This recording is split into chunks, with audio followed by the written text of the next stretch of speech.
नमस्कार। प्रारंभ पर आप सभी का स्वागत है। मैं अवनीश। आज हमारे साथ एक बार फिर हैं बाबा रामदास जी। आइए सबसे पहले स्वागत कर लेते हैं बाबा जी का। बाबा जी, बहुत-बहुत नमस्कार, स्वागत है आपका। जय श्री राम, जय जय श्री राम। जी। दर्शकों, बिहार में सत्ता परिवर्तन हुआ, लेकिन मजे की बात यह है बिहार में सत्ता परिवर्तन होता रहता है, गठबंधन बदलते रहते हैं, मुख्यमंत्री एक ही रहते हैं। लेकिन उसी के साथ बिहार में ऐसा भी बहुत कुछ हो रहा है जिसको लेके प्रधानमंत्री ने इसी साल 15 अगस्त को लाल किले से साफ-साफ कह दिया था कि अब संभवतः भ्रष्टाचार और परिवारवाद के खिलाफ तो उनका स्ट्राइक होगा। अच्छा, परिवारवाद के खिलाफ तो राजनैतिक स्ट्राइक हो सकती है, लेकिन भ्रष्टाचार के खिलाफ वो कानूनी और विधिक स्ट्राइक हो सकती है, यही संभव है। क्योंकि आप राजनैतिक रूप से भ्रष्टाचार के खिलाफ कार्रवाई नहीं कर सकते। तो परिवारवाद वाली पार्टियों को हराना ये जनता के काम है। और उसी के साथ अगर आर्थिक भ्रष्टाचार पर कोई कार्रवाई करनी है, तो वो एजेंसियों के हिस्से में है। एजेंसियों को लगातार 2014 के बाद सक्रिय देखा जा रहा है, लेकिन ये सक्रियता अब बढ़ी है। क्या तेवर है केंद्र सरकार का? आपने झारखंड में देखा, आप लालू प्रसाद यादव के परिवार के साथ देख रहे हैं। विपक्ष ये भी कहता है कि ये बदले की कार्रवाई है, लेकिन क्या वाकई एजेंसियां बदले की कार्रवाई कर रही हैं या सरकार बदले की कार्रवाई कर रही है? अगर ये बात मानी जाए तो इसका मतलब है कि एजेंसियां वाकई में गुलाम हैं। लेकिन अगर ये बात मानी जाए कि इलेक्शन साल में भारतीय जनता पार्टी आखिर इतना रिस्क क्यों लेगी, जिस देश में लोग मुहा जाते हैं, लोग सिंपैथी क्रिएट कर देते हैं, तो टॉप लीडरशिप जिनको कोई छूता नहीं था, भ्रष्टाचारी, उनको छुआ जा रहा है। ये क्या गणित है, क्या स्ट्रेटजी है, क्या कोई भारतीय राजनीति में बदलाव हो रहा है सत्ता के स्तर पर? बाबा जी क्या कहेंगे आप? देखिए, मुझे लगता है कि ये एक पैराडाइम शिफ्ट है इंडियन पॉलिटिक्स में। आज तक इससे पहले एक अघोषित समझौता रहा है सभी राजनीतिक दलों में। सभी क्या, ज्यादातर देखिए ना, ज्यादातर समय तो कांग्रेस सत्ता में रही और कांग्रेस का तो सीधे सीधे वो उनका तो बड़ा साफ सा मैथमेटिक्स था भैया, परसेंटेज। इतने वो राजीव जी कह गए कि 1 रुपया भेजता हूं तो 85 पैसा खा लेते हैं कांग्रेसिया सब। सिस्टम खा जाता है, 15 पैसा जो है लाभार्थी तक पहुंचता है। ये एक्चुअल देश के निर्माण में लग रहा है। तो उससे जब सुधार हुआ तो मैंने सुना 60-40 हो गया। मैं एक बार गया था तमिलनाडु, तो तमिलनाडु में मुझे गजब का डेवलपमेंट दिखाई दिया, गजब का लॉ एंड ऑर्डर दिखाई दिया, गजब, मतलब इंडस्ट्रियल डेवलपमेंट। मैं सोच भी नहीं सकता था कि हर 10 किलो रोड, नेशनल हाईवे पे मैं यात्रा कर रहा था, हर 10 किलोमीटर बाद एक कस्बा आता था। और मैं स्टेट ट्रांसपोर्ट की बस में था तो मैं गूगल पे सर्च करता जाता था उस कस्बे के बारे में। हर 10 किलोमीटर बाद एक कस्बा था। उस हर एक कस्बे में 5 से 10 हजार करोड़, 20 हजार करोड़ की इंडस्ट्री थी। ट्रेन में हम लोग पता नहीं करूर शायद रुके हुए थे। करूर सुबह 9 बजे एक ट्रेन उतरी। उस ट्रेन से ऐसे हुजूम उतरा जिसमें आधी से ज्यादा महिलाएं थी। तो वो सारी गांव से जो है वर्कफोर्स आई थी करूर की फैक्ट्रियों में काम करने। तो मैंने कहा यार, एक तरफ आप लोग कहते हो कि माया जो जयललिता थी वो देश की सबसे भ्रष्ट नेता थी, इसके बावजूद तमिलनाडु में इतना जबरदस्त डेवलपमेंट है। भगवान, मुझे तो विश्वास नहीं होता कि तमिलनाडु सचमुच भारत का हिस्सा है। हालांकि 5-7 साल पुरानी बात हो गई, अब तो और पता नहीं इधर क्या हुआ, मुझे नहीं मालूम। तो लोगों ने कहा कि सर, जयललिता का एक चीज फिक्स थी, 35% पार्टी फंड में चाहिए। 100 रुपया अगर मैं भेज रही हूं तो 35 रुपए पहले ही रख लेती थी, या जो भी सिस्टम था। पर फिर उस 65 में से 64 नहीं हो सकता था। 65% विकास कार्य में लगना है। और उन्होंने कहा सर 65% एक इतनी बड़ी रकम है कि अगर सरकारें सचमुच 65% खर्च करने लग जाए, जो आदमी था मेरे साथ उसने बोला कि सड़क के किनारे सोने की ईंट मढ़वा सकते हैं 65% पर कांग्रेसी तो 85% खा जाते थे। अच्छा, उनका था कि खाओ और खाने दो। इस पॉलिसी पे भारत चला है इतने सालों तक। आज जो कांग्रेसियों की जो तड़प है वो क्या है? अरे भैया 5 लाख करोड़ का गडकरी रोड बनवा दिया तो वो सब तो सीधे सीधे 40% जोड़ता है ना। कि अरे यार 5 लाख करोड़ का अगर काम हम लोग कराए होते तो 40% आ जाता, अरे 2 लाख करोड़ रुपए आता यार, मजा आ जाता, बाय गॉड। तो कांग्रेसियों की जो छटपटाहट है वो 40% जोड़ते हैं जब पूरे टोटल एक्सपेंडिचर का, तब वो सब छटपटाते हैं कि काश सत्ता हमारे हाथ में रही होती। तो सर एक मिनट, जो कांग्रेस का शीर्ष नेतृत्व, मौनी बाबा बहुत ईमानदार थे, पर उनके नीचे लाखों करोड़ का घोटाला होता रहा। सर हमारा सौभाग्य है कि हम ये नहीं कहते कि नीचे सब साफ हो गया है, नहीं, नीचे तो भ्रष्टाचार करने वाले मैं और आप हैं, हमारा बनाया हुआ सिस्टम है। अगर भ्रष्टाचार सचमुच सरकार खत्म कर दे तो मेरा आपका हम सांस नहीं ले पाएंगे, हमें इतनी भ्रष्टाचार की आदत पड़ गई है। पर सर ऊपर से इस सरकार ने नीचे से ऊपर भ्रष्टाचार खत्म करने की मुहिम नहीं चलाई है, इन्होंने ऊपर से नीचे साफ करने का जो सिस्टम बनाया है उसमें, अच्छा मोदी जी का मुझे लगता है कि हर चीज का एक टाइम टेबल बना हुआ है। वो आप कितनो कुछ कहें, मोदी का एक टाइम टेबल है जो कि मुझे वो लगता है कि उसने 2014 में ही बना लिया था कि इस साल में, इस महीने में, इस तारीख को यो करना है, इसके बाद ये करना है, इसके बाद ये करना है। तो सर उस टाइम टेबल में अब बड़ी मछलियों पर, बड़ी मछलियों माने जो टॉप पे मछली बैठी है, लालू का परिवार, मुलायम का परिवार, शिबू सोरेन का परिवार, अरविंद केजरीवाल और इस प्रकार के जितने बड़े भ्रष्ट बड़े नेता हैं, सर वहां से सफाई अभियान शुरू हुआ है ये, और ये अभी जस्ट शुरुआत है। 2024 के बाद मोदी जो है डिसिसिव, आप मोदी अब मुझे लगता है कि अगला 5 साल भारत में बिग टिकट करप्शन जो है उस पे आप कार्रवाई होते हुए देखेंगे, उसकी ये शुरुआत भर है। और मोदी ने एक चीज मुझे लगता है जज कर लिया है। आप बात को आगे बढ़ाइए तो इसको, चर्चा को आगे बढ़ाते हैं। बिल्कुल ठीक बात है। जब आपने एक चीज कहा ना कि अब जो है वो बड़े टिकट्स उनका नंबर आ रहा है, एक तो ये दिखाई दे रहा है।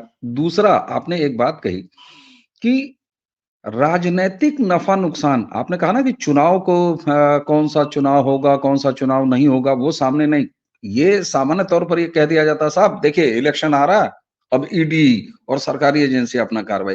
क्या ये सामान्य सी समझ सरकार को नहीं है? मोदी को ये समझ नहीं है? अरे निश्चित रूप से होगा। तो ये इस चीज को तो पुष्ट करता है ना कि वो इलेक्शन नहीं देख रहे, वो चुनाव नहीं देख रहे, उनका ऐसा कोई मंतव्य नहीं है। तो अगर तो एजेंसीज की कार्रवाई सरकार के चाहने पे हो रही है, एक आरोप ऐसे ले लेते हैं, लेकिन बीजेपी और सरकार भी तो अपना राजनीतिक नफा नुकसान देखती होगी। अगर मान लें कि उनका कोई अख्तियार है भी एजेंसियों पे, तो क्या ये माना जाए कि एक तो सरकार का रुख बड़ा साफ है कि कोई कंप्रोमाइज नहीं, और दूसरा एजेंसीज के पास फ्री होल्ड है कि वो ये भी नहीं देख रहे हैं कि इससे सरकार को कोई फायदा हो सकता है, कोई नुकसान हो सकता है, इलेक्शन के पहले क्यों करें, बाद में करें, जो टाइमिंग की बात बार बार विपक्ष उठाता है। तो क्या ये मान लिया जाए कि सरकार का भ्रष्टाचार के प्रति जीरो टॉलरेंस के साथ ही साथ एजेंसियां बिल्कुल फ्री हैं और फेयर कार्रवाई करने पे आ गई हैं? एक वो दौर देख रहा है ये देश।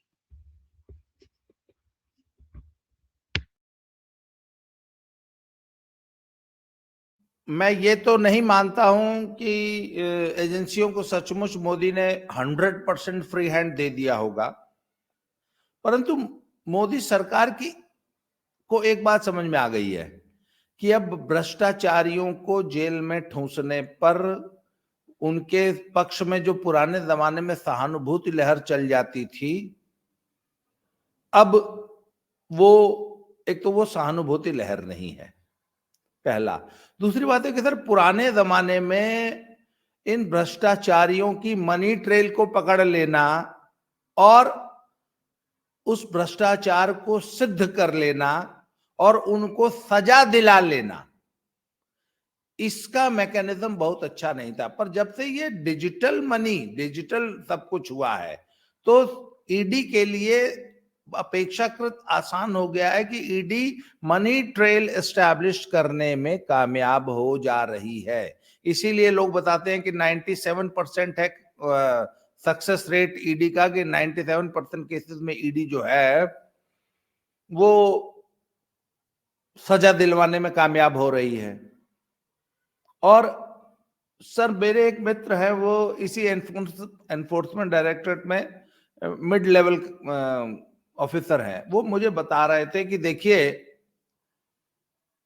जब कहीं भ्रष्टाचार होता है तो जब हम सब कड़ियां मिलाने लगते हैं तो बहुत सी कड़ियां नहीं मिलती हैं, पर मिलते मिलते मिलते मिलते कहीं एक छोटी सी ट्रांजैक्शन, 150 ₹1 की भी ट्रांजैक्शन कहीं एक मिल जाती है, कोई एक, उसको पकड़ लेते हैं।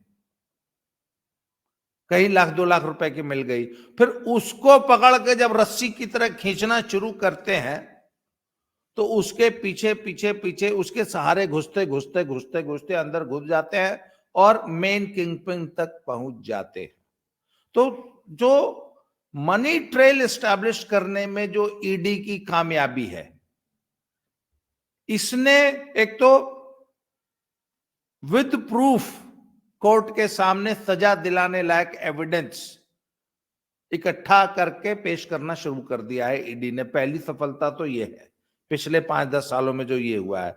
नंबर 2 सर, सोशल मीडिया के आने के बाद भ्रष्टाचारी ज्यादा एक्सपोज हो रहे हैं और आम आदमी, गरीब गुरबा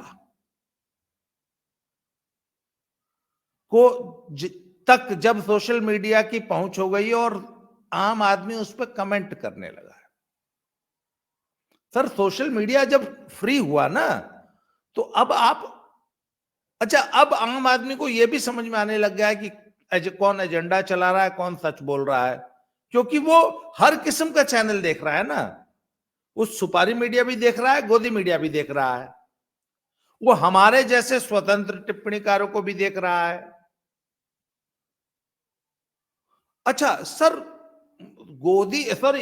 सोशल मीडिया की जो सबसे बड़ी ताकत है वो क्रिएटर द्वारा बनाया गया कंटेंट नहीं है, उसके नीचे जो कमेंट्स आते हैं वो तो आम आदमी कर रहा है ना कमेंट।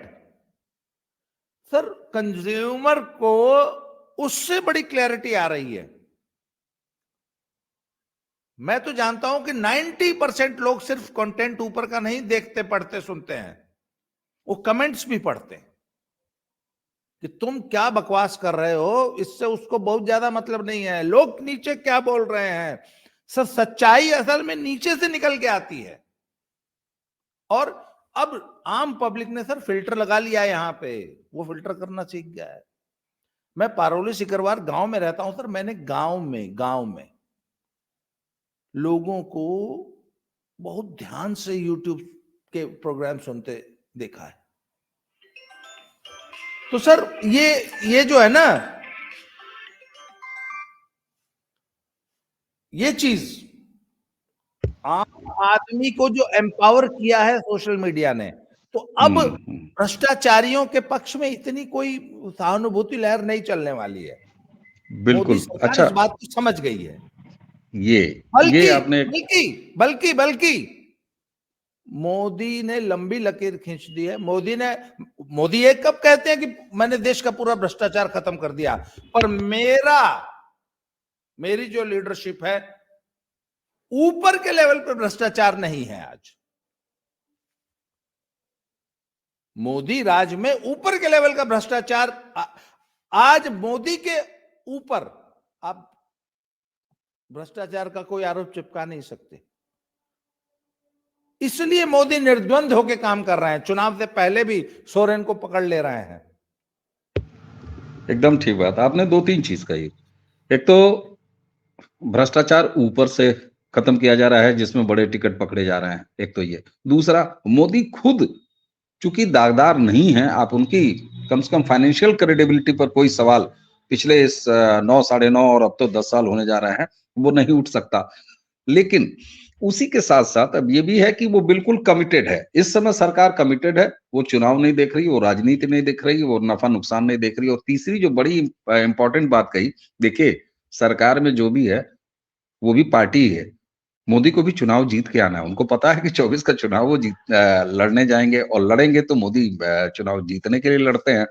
तो ऐसा नहीं है कि उन्होंने कैलकुलेट नहीं किया होगा। वहां आपकी वो वाली बात आती है कि लोग अब सहानुभूति नहीं रख रहे हैं, बल्कि माहौल एक ऐसा भी देखा जा रहा है कि अगर कहीं गलती से कार्रवाई करने में ढिलाई हो रही है सरकार से, तो मैं देख रहा हूं कि बहुत सारा समर्थक वर्ग वो मोदी को सुनाता रहता है सोशल मीडिया पे। आपने कहा ना कि नीचे लोग बात करते हैं और जनता उस पर राय बनाती है, फलाने को जेल में क्यों नहीं गया, फलाने अभी तक बाहर क्यों घूम रहा है।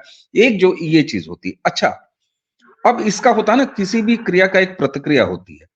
मोदी सरकार या ये सरकार, इसकी एजेंसियां कमिटेड दिखाई दे रही हैं करप्शन पर, और वो कार्रवाई करने को आतुर हैं। क्या ये इंडी गठबंधन जो खास तौर से बनाया गया था, जिसमें अचानक एक बड़ी मजबूती और ये दिखाई दे रही थी कि कम से कम भीड़ इकट्ठी हो रही है, वो भीड़ भी तितर बितर हो गई। केजरीवाल अलग हो गए, ममता बनर्जी अलग हो गई, लालू अभी भी बने हुए हैं। तो क्या ये करप्शन से घिरे हुए वो लोग थे जिनको शायद ये आशंका पहले आ गई थी कि अब मोदी नहीं छोड़ने वाले हैं? तो इंडी अलायंस नाम का या विपक्ष नाम का कोई एक गठबंधन इस वजह से भी इकट्ठा हो रहा था, जो कि सरकार के मजबूत इरादे जैसे जैसे देख रहा है वैसे वैसे कमजोर होता जा रहा है, क्योंकि दोनों चीजें एक साथ हो रही है। भ्रष्टाचार के खिलाफ ये भयंकर कार्रवाइयां, बड़ी बड़ी कार्रवाइयां, और दूसरी तरफ 2024 के मुहाने पे खड़ा हुआ विपक्ष के एक गठबंधन का बिखरना, इंडिया अलायंस। ये दोनों चीजें एक साथ हो रही है। कोई संबंध देख रहे हैं आप इनमें? देखिए, मुझे नहीं लगता, मुझे समझ में नहीं आता कि ये सुपारी मीडिया के जो पत्रकार हैं, सच ये है, तो ये बड़ी कड़वी सच्चाई है कि वो सब बेहद इंटेलिजेंट, बहुत अनुभवी पत्रकार हैं। उनको अच्छी तरह मालूम है कि ये जो सामने जो प्राणी है ये गधा है, पर उन्होंने सुपारी ली है कि हमको किसी भी तरीके से इसको मीडिया में घोड़ा, हाथी, जिराफ सिद्ध करना है। इसलिए सर वो अब चूंकि सुपारी लिया, अच्छा सुपारी तो पैसे की होती है हमेशा ना सर, सुपारी मीडिया को बाकायदा पैसा दिया जाता है कि ये लीजिए, औकातानुसार 1, 2, 5, 10, 20 जैसा मीडिया हाउस है उतना बड़ा पैसा हो सकता है। जो बड़े मीडिया हाउस है वो 100, 200 या 1000 करोड़ तक में भी बिकते होंगे। छोटा वाला जो है, जो यूट्यूबर पत्रकार है, ये जो है ना 10, 20, 50 लाख, 1 करोड़ में बिकता होगा। जो भी रेट है, रेट कार्ड मुझे मालूम नहीं है, वो आप बेहतर जानते होंगे। तो सर इन सबको हकीकत मालूम है। सर आप एक बात बताइए ना, 2014 के चुनाव में ये सब मूर्धन्य पत्रकार कहते थे कहां है लहर, कौन सी लहर, हमको तो लहर नहीं दिखाई देती, हमको तो कोई सुनामी नहीं दिखाई देती। उधर हमारे जैसे सामान्य बुद्धि के लोग, आप फ्रीज हैं एक जगह पे अवनीश भाई, मेरी आवाज आप सुन रहे होंगे, कर नहीं भी सुन रहे तो मैं बोलता रहूंगा। तो अवनीश भाई अचानक चले गए हैं, पर मैं अपनी बात कहता रहूंगा। तो सर हमारे जैसे सामान्य बुद्धि के लोग, मुझे याद है मैंने 2014 के चुनाव में उत्तर प्रदेश के बारे में एक आकलन दिया था, चुनाव से करीब 20 दिन पहले, 25 दिन पहले, कि क्या हम गाजीपुर भी जीत जाएंगे क्या, क्योंकि गाजीपुर सबसे डिफिकल्ट सीट है भारत की, भाजपा के लिए जीतने वाली। तो मुझे लगा कि हम गाजीपुर भी जीत रहे हैं, तो मैंने कहा हे भगवान, अगर हम गाजीपुर भी जीते तो जल प्रलय होगी। मेरा ये वर्ड था, मेरी 2 लाइन की एक पोस्ट थी फेसबुक पे कि अगर हम गाजीपुर भी जीते तो जल प्रलय होगी, पैर रखने की जगह नहीं मिलेगी। तो सर मेरे जैसा एक अदना टिप्पणीकार भी ये रीड कर पा रहा था कि इतनी भीषण सुनामी है मोदी की, पर सुपारी मीडिया एक और से कह रहा था कहां लहर है, हमको तो लहर, सर लहर थी, उनको भी पता थी, पर वो सब पैसा लेके बैठे थे। तो सर उनको अच्छी तरह पता है हम्म। वो, और हम तो डे वन से, जिस दिन इंडिया अलायंस की पहली बैठक हुई थी, फोटो आया था, अरे हमने कहा यार ये सब खाली लफाजी है, खाली पेपरों में फोटो छपेगा, ग्राउंड पे इंडिया अलायंस नाम की चीज बन ही नहीं सकती, क्योंकि हम ग्राउंड रियलिटीज जानते हैं। तो हम तो डे वन से इसको खारिज कर रहे हैं कि अरे भैया जब सचमुच चुनाव, अच्छा सर, सपा बसपा का गठबंधन इस देश का सबसे फॉर्मिडेबल, सबसे तगड़ा गठबंधन था कागज पे। आपको वो मीटिंग याद होगी लखनऊ में, जब हम सब लोग इकट्ठे थे, तो पूछने वाले ने पूछा कि कितना सीट, तो मैंने जब कहा 65, तो उन्होंने, अरे यार कहाँ से आप लोग बतिया। मैंने पूछा क्या हुआ, बोला हमारे तो बड़े बड़े रणनीतिकार, कोई 25 सीट बता रहा है, कोई 45 बता रहा है। मैंने कहा सर 65 से 1 सीट कम नहीं आएगी। उन्होंने पूछा आधार क्या है, तो आपको याद होगा, आपके तो सामने सारी बात हुई थी। तो मैंने कहा सर सपा बसपा का गठबंधन नेताओं का गठबंधन है, वोट बैंक शिफ्ट हो रहा है। तो मैंने कहा हम तो नीचे ग्राउंड लेवल की अरिथमेटिक्स, केमिस्ट्री देख रहे थे ना। अच्छा, मेरे और आपके जैसे नॉन प्रोफेशनल एक आदमी को पता है कि पोल केमिस्ट्री क्या होती है, इन बड़े बड़े सुपारी पत्रकारों को और नेताओं को नहीं पता है। सर सबको पता है सर, पर एक बात बताइए ना, आखिर चर्चा में बने रहना है कि नहीं? चुनाव लड़ना है, आखिर चर्चा। सर वो बॉलीवुड की हीरोइन है, अपने रोमांस की झूठी खबरें फैलाती है सब, बिकॉज शादी की जो भी है, जो कुछ भी है सर, वो चर्चा में जिस दिन जब तक बने हैं तभी तक हैं, सरवाइव कर रहे हैं। जो चर्चा से वो सर, वो फिल्म थी ना, वो मैं नाम बताइए भूल गया, जो सिल्क स्मिता पे बनी थी। तो सिल्क उस पत्रकार से पूछती है कि तुम ही हो ना जो मेरे बारे में बहुत बुरा बुरा लिखती हो। चांदनी बार मेरे ख्याल से ना, नहीं चांदनी बार नहीं थी। अरे देखिए इतनी शानदार, हालांकि वो बड़ी, उसको अश्लीलता का ठप्पा लगा दिया गया था, पर बहुत बेहतरीन फिल्म थी वो। उसमें थी ये विद्या बालन और नसीरुद्दीन शाह वगैरह थे सब उसमें। तो वो अंजू महेंद्रू उस पत्रकार का रोल कर रही है। तो वो कहती है कि शुक्र मनाओ मैं तुम्हारे बारे में लिखती हूँ, बुरा तो उस दिन होगा जब दिन मैं तुम्हारे बारे में लिखना बंद कर दूंगी। तो सर चर्चा में बने रहना ज्यादा इंपॉर्टेंट है, और इंडिया अलायंस बना के विपक्ष कम से कम मोदी के सामने चर्चा में बना रहा। इंडिया अलायंस बनाने का सिर्फ एकमात्र उद्देश्य था कि 4 महीने तक, 5 महीने तक इंडिया अलायंस कम से कम विमर्श में तो रहे, चर्चा में रहे, चर्चा में बना रहे, उसका कम से कम जिक्र, कि वो खाली विमर्श। भाई सुपारी मीडिया आखिर, अगर इंडिया अलायंस भी नहीं होता तो आखिर बहस क्या करता? ठीक, बिल्कुल ठीक। अच्छा, एक चीज तो अब साफ दिखाई दे रही है कि मोदी सरकार का इरादा कम से कम आर्थिक भ्रष्टाचार पर अब कहीं रुकने का नहीं है। जब इलेक्शन के पहले ये हाल है, तो इलेक्शन के बाद यानी तीसरा कार्यकाल, जो कि साफ अब दिखाई दे रहा है, देखिए उसमें भी बहुत ज्यादा ढक छुप के अरे सरकार आएगी तो फिर देखा जाएगा, और देखना होगा कि इतना शुद्धिकरण करके बतियाना भी नहीं। जब देश बोल रहा है, देश का माहौल दिख रहा है, तो ये माना जा सकता है कि एक बार और मोदी आ रहे हैं, और मान लिया जाना चाहिए वो आ ही रहे हैं, वो सामने दिखाई दे रहा है।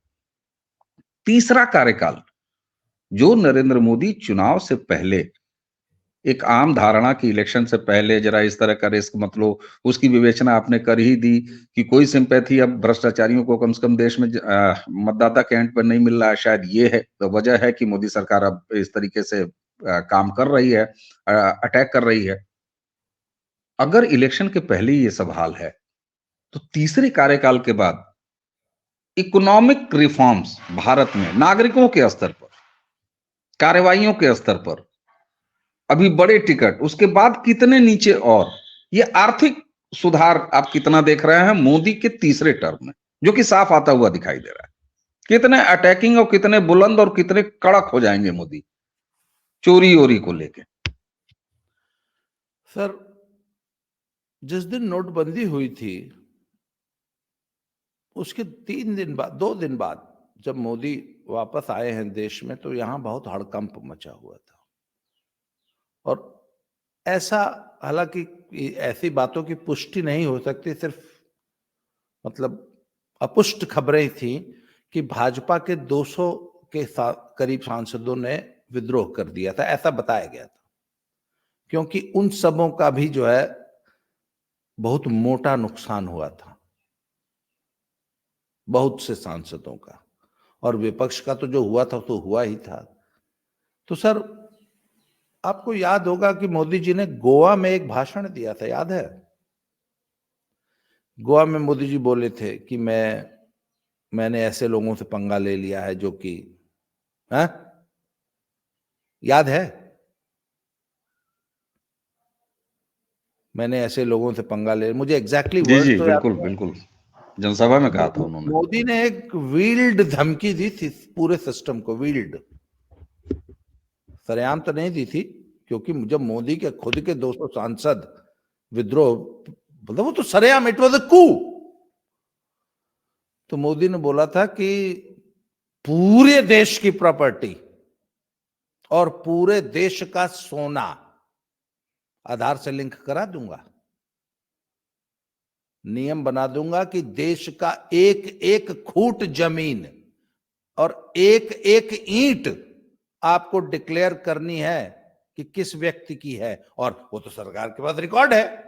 अगर इस देश में कहीं एक कुआं है या कहीं एक बावड़ी है या कहीं एक किसी का घर है, तो सरकार के रेवेन्यू के रिकॉर्ड में है, रजिस्ट्री हुई है उसकी। तो मोदी ने कहा था कि एक एक ईंट आधार से रजिस्टर करा देंगे और जितनी बेमानी संपत्तियां सब सामने आ जाएंगी, और सोने का रिकॉर्ड मांग लूंगा। तो मध्य प्रदेश की विधानसभा में एक कार्यक्रम हो रहा था, उसमें भी मैं और आप इत्तेफाक से साथ ही थे। तो संघ के एक बहुत बड़े नेता के साथ बाई चांस वो चाय पीने आए थे, और वो सब कितने सिंपल होते हैं आप तो जानते हैं। तो मैंने सर उनसे एक बड़ा मासूम सा सवाल पूछ लिया कि मोदी जी ने ये जो कहा है कि एक एक ईंट आधार से लिंक करा दूंगा, तो उन्होंने कहा कि अरे देशवा चलने देंगे आप लोग? ये देशवा बैठ जाए अगर ये लिंक हो जाए तो और संघ के बहुत बड़े जिम्मेवार नेता हैं। तो सर बात यह ना, पर वो मोदी की कोरी धमकी नहीं थी, ये ध्यान रखिएगा सर। इस देश के मुलायम के परिवार ने वो विक्रमादित्य मार्ग पहने, एक लाइन से लगी हुई कोठियां, सर विक्रमादित्य मार्ग पहने, कौन से मार्ग पे है लखनऊ में? जी जी, बिल्कुल। कहां से आई? हाँ पंचर जी, हाँ जी, लगाने के पैसे विक्रमादित्य नहीं मार्ग थे जी। सर। भ्रष्टाचार माफिया ने अगर जराइम के पैसे से जो संपत्तियां बनाई हैं, उसको अगर बाबा बुलडोजर फेर सकते हैं ना, तो इन नेताओं की भ्रष्टाचार से बनी हुई संपत्तियां और कमाई भी हो सकता है अगले टर्म में या चौथे टर्म में जो है हलक में हाथ डाल के खींच लेंगे। और वो मैं जी उस जी। कोरी धमकी नहीं मानता हूं। Modi is just waiting for the right moment. अब मोदी के टाइम टेबल में वो कहां फिट है ना? एनआरसी और वो वाला, ये वही तय करेंगे, ठीक बात है। ये मोदी का टाइम पर।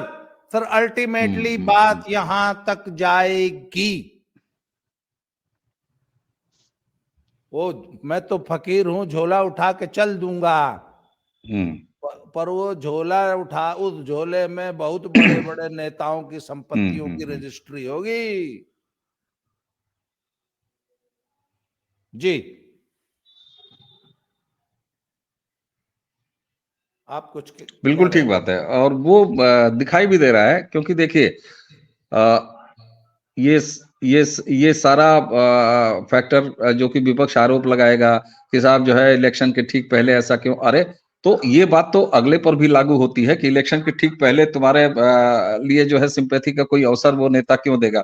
है ना। तो इसका मतलब है कि अगर ये भी मान लिया जाए विपक्ष का आरोप बाबा जी कि इलेक्शन के ठीक पहले चुनाव जीतने के लिए, तो इसका मतलब है कि कम से कम जनता तो खुश हो रही है ना कि इलेक्शन के ठीक पहले ही सही तुम पर कार्रवाई हो रही है, भ्रष्टाचारियों पर कार्रवाई हो रही है। तो यहाँ ये बात बहुत मजबूती से मानी जा सकती है दर्शकों कि कम से कम नरेंद्र मोदी ने, उनकी सरकार ने जनता का मूड पढ़ लिया है। अब विपक्ष ने जनता का मूड कितना पढ़ा है, कितना पढ़ पाए हैं, ये देखने वाली बात है। तो जिस हिसाब से इलेक्शन की कोई चिंता न करते हुए, राजनीति की कोई चिंता नहीं करते हुए, कोई दिन, समय, महीना नहीं देखते हुए मोदी की सरकार अब भ्रष्टाचार पर और भ्रष्टाचारियों के खिलाफ कार्रवाई पर आ गई है, तो अब ये कहना बहुत असरदार नहीं होगा कि साहब ये इलेक्शन देख के राजनीतिक कारणों से इस तरह की चीजें हो रही हैं। और अगला टर्म अगर जो साफ साफ दिखाई दे रहा है नरेंद्र मोदी के आने का, तो उसमें अब ये माना जा सकता है कि आर्थिक सुधार, बाकी काम तो नरेंद्र मोदी की सरकार लगातार करते रही है 2014 से जब से आई है, बाकी विकास के काम। तो आर्थिक फ्रंट पर ये तीसरा टर्म बड़ा महत्वपूर्ण होगा देखना, जिसके संकेत अभी से दिखाई देने लगे हैं। बाबा जी, आपने हमें समय दिया, डिस्कस किया, आपका बहुत बहुत धन्यवाद। दर्शकों, इसी के साथ हमें और बाबा रामदास जी को आज्ञा दीजिए। आप सभी को नमस्कार, प्रणाम।